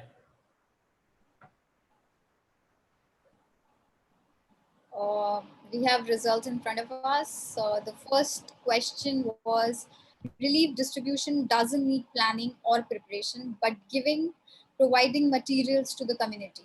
Yes, 27% agree to this. They have responded with yes, and 76% have responded as no. Second question was, community feedback can be ensured just by complaint box. 35% have responded as true and 69% as false. Do communities just ask for more and more about materials and feedback? 55% have said yes and 45% have responded as false. So yeah, great sharing. Thank you for Okay. participating. Just keep the poll on the screen for 2 minutes. I'll let you know when to get it down. Great. Uh, before I go to the specific topics of the next sessions, I'd like to talk about this poll a bit. So, say when talk about relief distribution does not need planning or preparation, but giving provide measures to the community. I understand maximum people said no, but many of people said yes. So I feel like we need specific planning to do that. It's when you're giving, what you're giving, whom you're giving, when you're going to give it, how much money you have, what you can buy, how many people you are going to cover, whom we are going to cover, which districts you are covering, how many staff you have, how many people are going to work, who is going to manage, who are going to write report, who are going to buy the material, who are going to package it, who are going to distribute it. I think all of it required planning. So I think we need to rethink about when you do our work. Second, community feedback means can be ensured just by complaint box. uh, this is an ideal scenario which we have seen. Since the beginning of the CHS. I hope many of you are familiar with core humanitarian standard. It has a commitment of ensuring community, it's called appropriate and responsive community feedback mechanism. When you talk about it, it's not just a complaint box. For instance, give me an example of it, like, or think about it, rethink about it. You have a complaint box in a community who can't, and a lady who is 60 years old, she's alone and she can't read and write. So how you are going to get a feedback from the person? Think about a situation uh, where children have some issues. Are they going to write on the complaint box? So we need to think about beyond just putting the complaint box in the community, clicking a nice picture and putting it on our report. I think we have evolved more than that, and I think we need to rethink about it. Do communities just ask for more and more about materials in the feedback? Many of you said yes. It's kind of an almost 50-50. Many of you said no. I understand. See, when people are in a need, people will ask you. If they're testing, they require for ask you for the materials, true. But it's not just about materials. People have various issues. Somebody has not got their name right. Somebody has not got it. I'm not saying that it's not problematic. It's an easy job to get it right. But we also need to understand why we are doing the feedback mechanism. What is the purpose of it? It's just to have the numbers on our nice reports that we have a feedback mechanism, or we think about the community and we respect community's participation in our work. So these are the few food for thought for all of us while we think about our next session.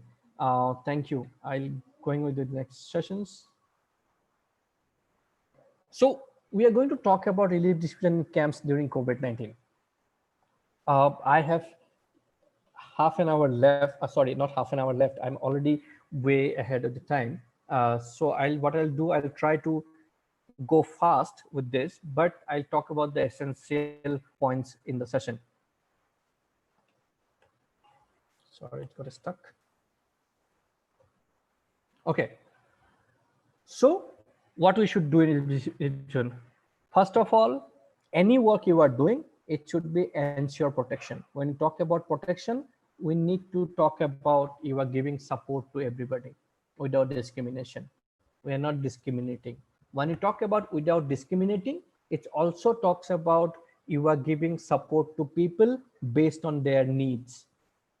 Okay, the way we spoke in before, women has separate needs, children has separate needs, differently able people have separate needs. When you talk about you are supporting the community, we should do equitable distribution with the community.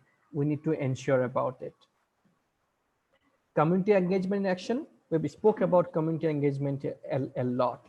First of all, when we talk about as a humanitarian organization, I think I should have put it over here.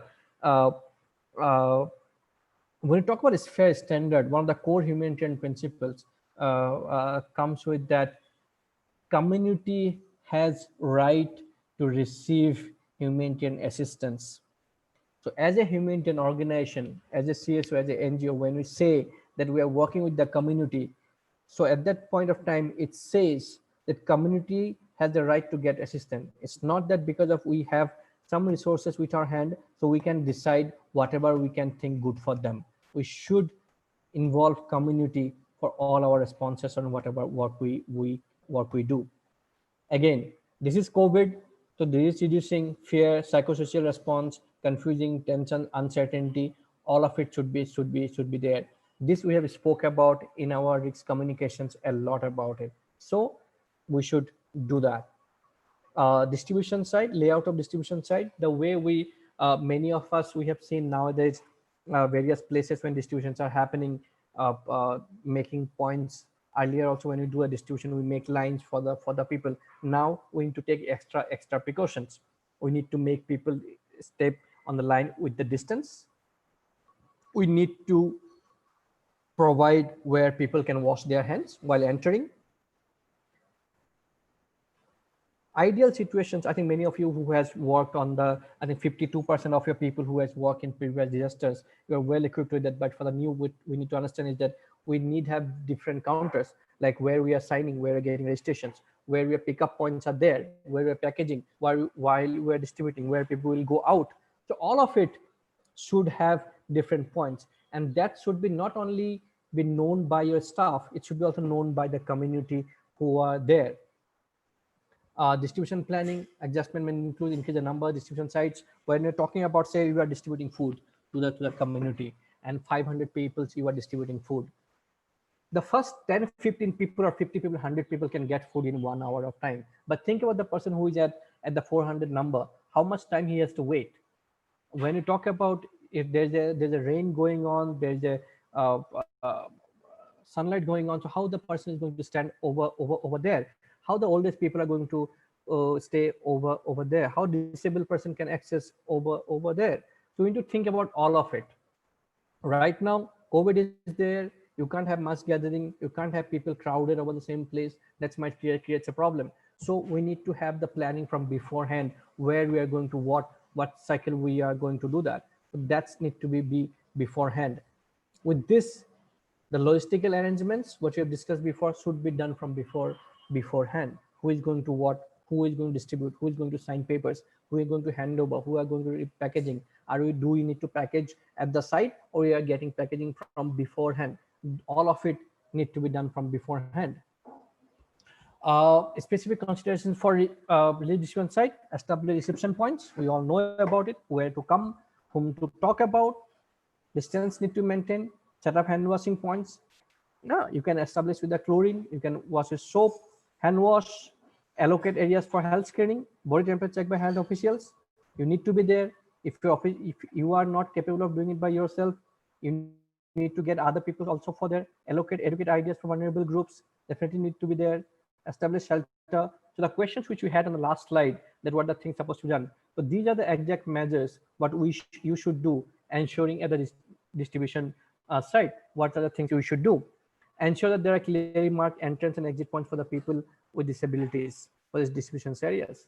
So organize rations ahead of distribution, packaging, repackaging. Your stock points should be different. It should not be like you are throwing from the trucks. I know that many of you have experience in live distributions, so you know about it. But for the people who are new, please understand that whatever we do, we do with dignity. So people's dignity is important. You can't just disrespect people because of they are in the taking end and you are giving end. That should not be there. Okay.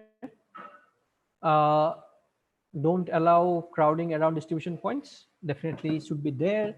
Here I have mentioned about rope or tapes. You can use bamboo, whatever things you are available with. Where getting a family restaurants are not possible, distribute different commodities in separate areas. So many times what happens, you are getting materials, you are not possible to get a family pack from beforehand, but you might have a separate counters. For one counter people are collecting rice, one counter collecting dal and going over there. So you might need to plan it how to do that. There are various mechanism how we should do that. One of the example, if you want to read about, there's a handbook by OCHA on relief distribution. Please read about it. This has pretty details about how you should do it or how should organize your organization. There are various staffs or volunteers who are here, who are working with various uh, NGOs and INGOs. Your organizations have protocols for relief distributions, TORs for it. Please do read about it. talk to your seniors, understand about it, prepare yourself from beforehand before you go to the field. Health screening, we have spoke about it. The way you need to have in the camps, you need to have at the relief distribution site too. While entering people, you need to do it. It's not possible to do everything at the camps, but basic standard you should maintain to at least avoid the symptoms. You can do a temperature check. If they're showing some symptoms, separate it. Along with this, it's also important say, okay, if somebody comes with the symptoms, what you are going to do? You're just simply going to avoid the people that, okay, you have symptoms of fever, so we are not going to give you the mattress. You are going to do that? Or you are going to reach out to the community. So we need to reach out to the person. You might need to keep that person in quarantine or isolated spaces, but as an organization, we need to make efforts that that person also survive and the requirements of that person are also met.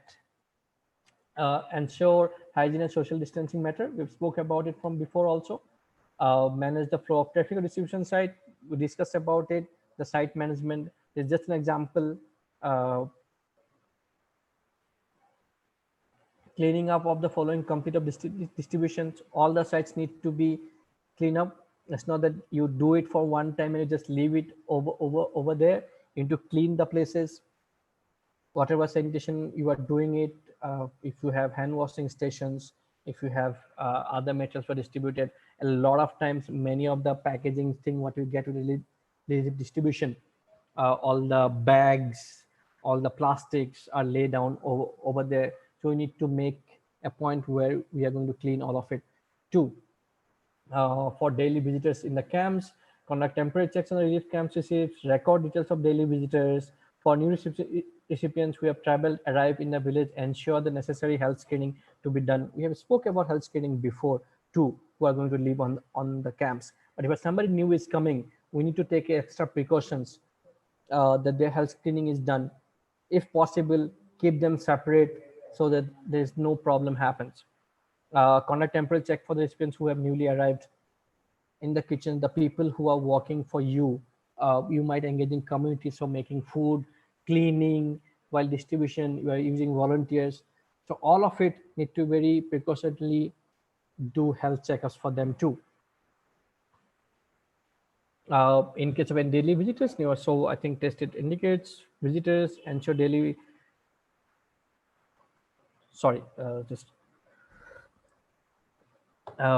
in case of any daily visitors, new arrivals shows any symptoms of COVID, follow protocols, get them tested, treated. So this we have spoke about while managing of the camps. So these are the basic standard which you should maintain over there. I'm not going to talk about it in detail. I assumed by the response of our poll that we need to revisit this core humanitarian standard of our work. So we talk about that we are doing good work. We talk about that, okay, humanitarian organizations are good, excellent. We all come with, I agree that we all come with a good heart. We want to do a good for the community, but we also need to know what we mean by good. When you say that our work is good, our work is standard, what we mean by that? I think I have given a link of this in below comments for this slide. So you should read it once. This will help you to understand what we should do and how we can make our work standard and appropriate for the community. This is one of the best examples I have came across during this COVID response work. Uh, in the picture, the counters, this is a relief distribution site. Can you imagine? And these all tables have different packages. Like if you see the cabbage, there are dry rations, there are other things. So you see that community engagement is so good. People are standing in distance, and the person who is with the yellow. I'm sorry for the picture resolution. I can able to got it on this one only. So here people can choose what they need by themselves. So people have the choice. When we talk about community engagement, we talk about community participation. This is one of the best example of it. Okay, this picture is in Mani. This picture is from Manipur, and I think there are various examples coming from Manipur for various instances about market, about lead distributions. We should look into news about it. Okay, I supposed to do a poll for this, but I'm not going ahead with the poll for these sessions. I'm going to finish it soon. When we talk about, so we are going to talk about the last sessions about staff who are working over there, about us, about you and me, who are working in this response. So what we need to do, the way we are talking about community, to ensure community health and responses, we also need to ensure that we are also well equipped with that. When we do that, we need to practice good hygiene practices. We need to have our mask on and clean. If we're going in the community, our globes are on. When we go there, we clean ourselves. We clean ourselves in regular interval. The places where we are using, mostly say the table where community is coming every time, signing and all, you make a point where after regular interval, those are washed properly, those are hygiene properly, cleaned properly. In that period, if you can't stop the work on that time, you have an extra counter so that you can shift the work to that counter, so that till the time you clean it, the work goes on, then you shift over here, the material you are using all the time, clean it properly. Definitely mask use. You don't go to crowded place. Before you return back to your home, you clean yourself, you clean your hand, you dispose of your mask, you dispose of your globes before entering the house, and take a bath and prevent your family from getting contaminated and yourself too. The way we know that we need to make preventive measures for the community, we also need to take preventive measures for ourselves. One of the things which we talk about, it's pretty important to understand that psychosocial health is also important for the people who are working in the sector. I have met people who have shown symptoms of PTSD after they gone for relief distribution work in disaster. PTSD, post traumatic stress disorder. So that means they have gone to a relief distribution work, they have seen whole trouble, and when they came back home, they are showing symptoms of depression. So that's also I have seen in my personal life. So the people, when we're working, we also need to take care of ourselves, our mental health too. Yeah, if you are working tirelessly, if you need to take a break, you need to take a break. Avoid yourself from the negative news. Okay, take care of yourself. The things which you need to do for distress yourself, your anxiety, please do that. Try and use help for our coping skills to ensuring efficient rest. Take rest, eat well, engage with community, engage with your loved ones, engage with your family. Many a times, I'm sorry to say, many of times it seems that humanitarian organ, like I'm also part of it. I'm not making myself out of the whole system of it. Like we tend to believe that okay, we came back, did a hard day, smoke good, drink some alcohol, and that's going to distress ourselves. That's not well. That's not a very good practice. We should avoid that, uh, or otherwise we are going to get to another problems. Uh, Many times when we're working in this stressful environment, we need to think about how we are engaging with the community, with our family too. Many of you must be married, many of your families are there, they're also worried when you go out to work in the COVID response with the community. They are also uncertain, they don't know. It's not like something else, others like the relief distributions, you go a tireless work here, a risk of us also getting the pandemic is high. So we need to think about that also. Understand usable ways to share messages with the people. Intellectual, cognitive, psychological disabilities where possible includes form of communication that do not really solely on written information. This we have talked about in before when we talked about the communication. Here many times happens that when you talk about when you're engaging with the community or our superior staffs, when you think about how we are engaging, and as a request the senior people, if somebody is here who are managing large number of people, we also need to think about how to handle our staff and when they need break, if they're showing some trouble, how to engage with them, make their confidence well. That we should do. To end it, this I don't know, I was pretty confused to put what heading I should put it. uh, just to end, we need to understand that I understand that this is a selfie age, and we like to click our selfie, put our social media to show that we are there for a cause, respected for a cause. But we also need to understand the community we are working with. Have we taken permission from them, or does it appropriate? Does it really necessary to show our work by selfie in our social media? I will leave that thought for you to think about it, and you take a call. You should do it or not.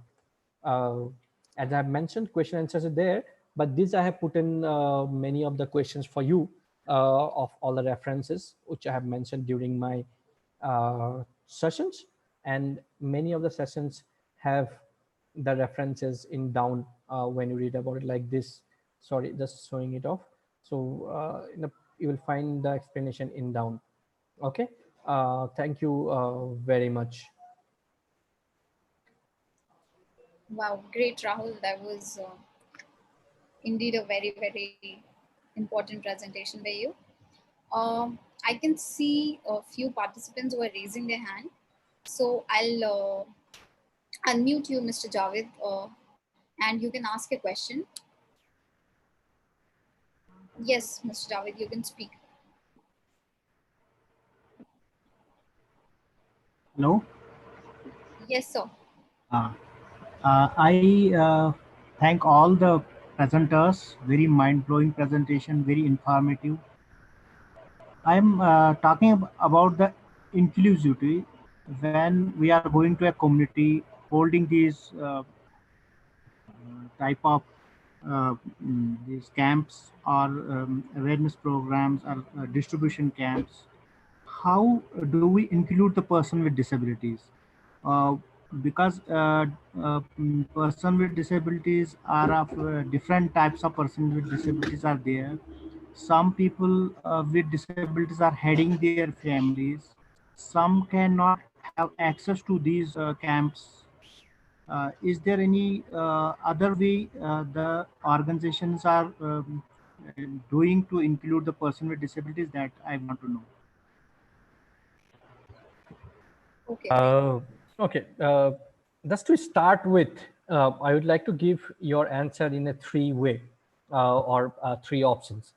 First, when we talk about reaching to community, it's our responsibility to reach the community, not community's responsibility to reach to us. So that is the first way to start with. Secondly, what community need uh, the person with special need has, you need to ask that person. He or she will be the best person to tell you what he or she need for him to maintain his life or his life of his family.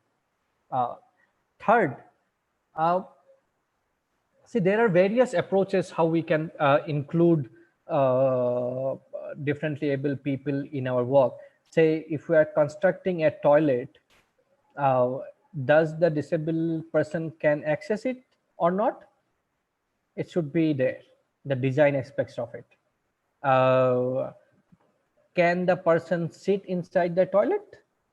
Is it okay for them?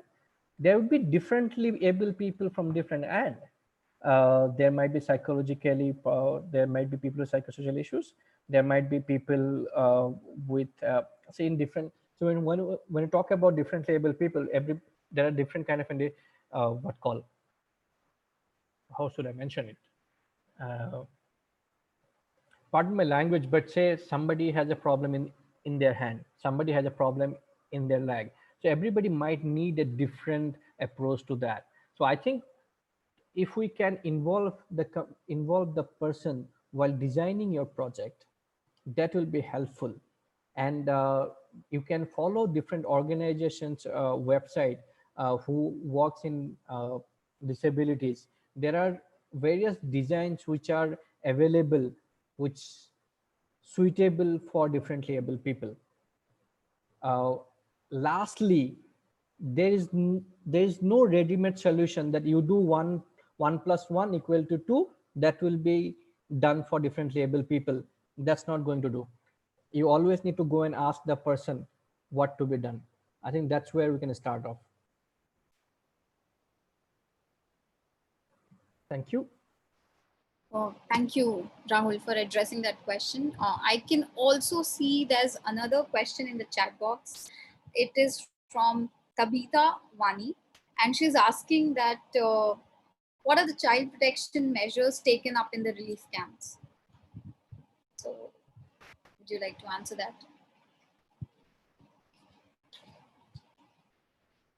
Sorry, I missed your question. Can you repeat So it, please? Sorry. someone from the audience have asked a question that what are the child protection measures that are taken up in the relief camps? Okay. So in my experience, I can give you the list of few things. First, that whenever every child comes, you do a separate registrations for them. You also make communication with the children, specifically the way we think that we do a group discussion with the women. You also think about how you can communicate with the children. You also talk to the you also engage with the children to ensure their needs are included. You also need to understand, say for instance, you are talking about protection of child. You need to talk about, okay, do you have problem when you go to toilet? I'm giving you very specific answers. You talk to the children, you understand, okay, do you have a problem of going over there? What kind of a problem you are facing? While engaging with that, these answers may not be answered by them directly. So how you engage with them? You do a drawing competition. You choose topics with the people, so that by drawing they can answer to you. You make some games so that they understand about it. There are few websites where you can go, where you can understand it. There's a website of child protection cluster. Please follow on that, and you can get more informations of different activities which are there. Somebody has mentioned a lot right now. I don't know if it's, I've taken mental. Okay, it's a different question. So I think the question answered the child protections on that. But yes, so again, you design your activity as in a way which child can involve. To ensure protection, you take measures in every step of your work so that children are participated, their address are need. If they have any concern, they can come to you, and you find various mediums to engage with the children. I think these are things which you can we can do to start with.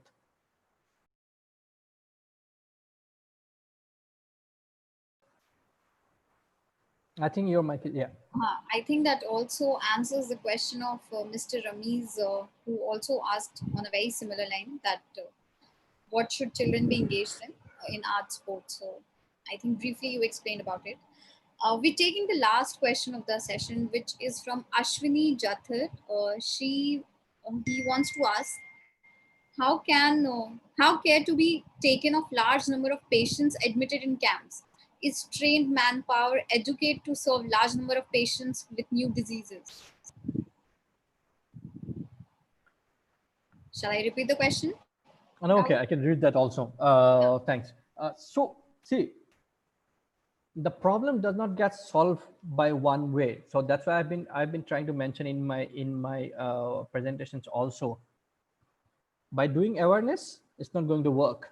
If you have trained manpower but you don't have resources which ensures their water, sanitation, food needs, what's going to happen? Right? So we need to think about what is our in our capabilities of. And secondly, as a humanitarian organization, we also need to think and understand that you are not responsible for everything. You are there to address the gaps which are there. So don't think that, okay, we are humanitarian organization, NGOs, we are going to do everything good, we are going to address everything. It's not. While our intentions are good to support community and what we can do, we also need to think about what we can't do also. So don't take responsibility of things which we can't completely support people. We need to understand what we can do by ourselves. To give you answers to specifically by trained manpower adequate, no. You need to also make sure that other requirements are met too if we are working with the community. It is large or small, doesn't matter. Only people not going to work. You need to have all the resources. Thank you. Thank you, Rahul. So with this also, we come to the end of this very crucial session. I'll just share the screen for a last bit of announcement.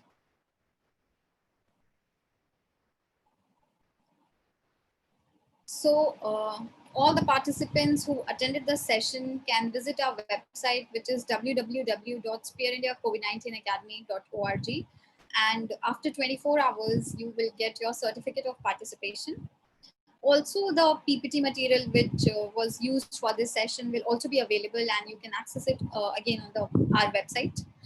Tomorrow we have another very important session, which is NGO programming in the context of COVID-19. That is from 4 p.m. to 5:30 p.m. I look forward to the participation there. The link for the registration of this session will be mailed. Also, you can register through our website. If you have any queries, any question, any doubt, you can mail it to us at covid19academy@spearindia.org.in, and we will respond to all your queries. Rahul, do you also want me to have the last evaluation poll in front of the participation? Yes, please. Yeah, so Thank you. also all the participants, I'm launching the evaluation poll, which is ये पोल में आप participate करके हमको बता सकते हैं कि ये आपको ये सेशन पूरा कैसा लगा. तो it's visible on the screen. आप इसमें पार्टिसिपेट कर सकते हैं, अपने रिस्पॉन्सेस भर सकते हैं.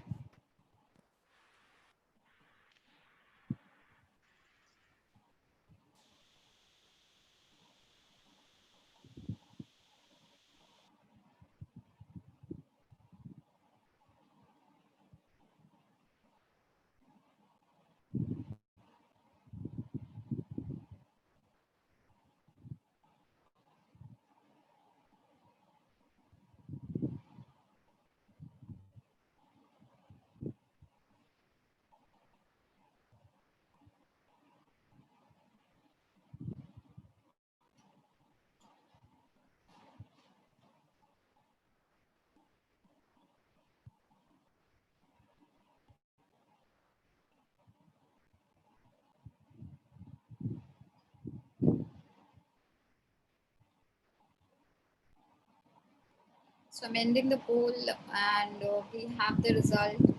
Mostly really agree with the training was, and the content of the training was really appropriate. So content presented in the form of PPT was also appropriate, and people agree to it again. Training methodology adopted was appropriate for the participants. Agree, there's no one who disagrees with it. So was the duration of the training sufficient? Yes, people have 89% have said yes. The trainer was competent for training facilitation. Yes, 100%. So kudos to you, Rahul. And all the queries of the participation were addressed. 89% have said yes, 11% said no. To all those whose queries have not been addressed, you can really write to us with the email ID I just mentioned on the screen, and we'll try to address all your queries. We're running a little short of time, so really sorry for that. So with this, I would like to thank you, Rahul, for this very, very important presentation today. I'd like to thank all our participants for attending this session and for taking part, for making this session very engaging by participating in the polls. And thank you, everyone. Looking forward to more sessions, and have a great evening. Bye-bye. Thanks.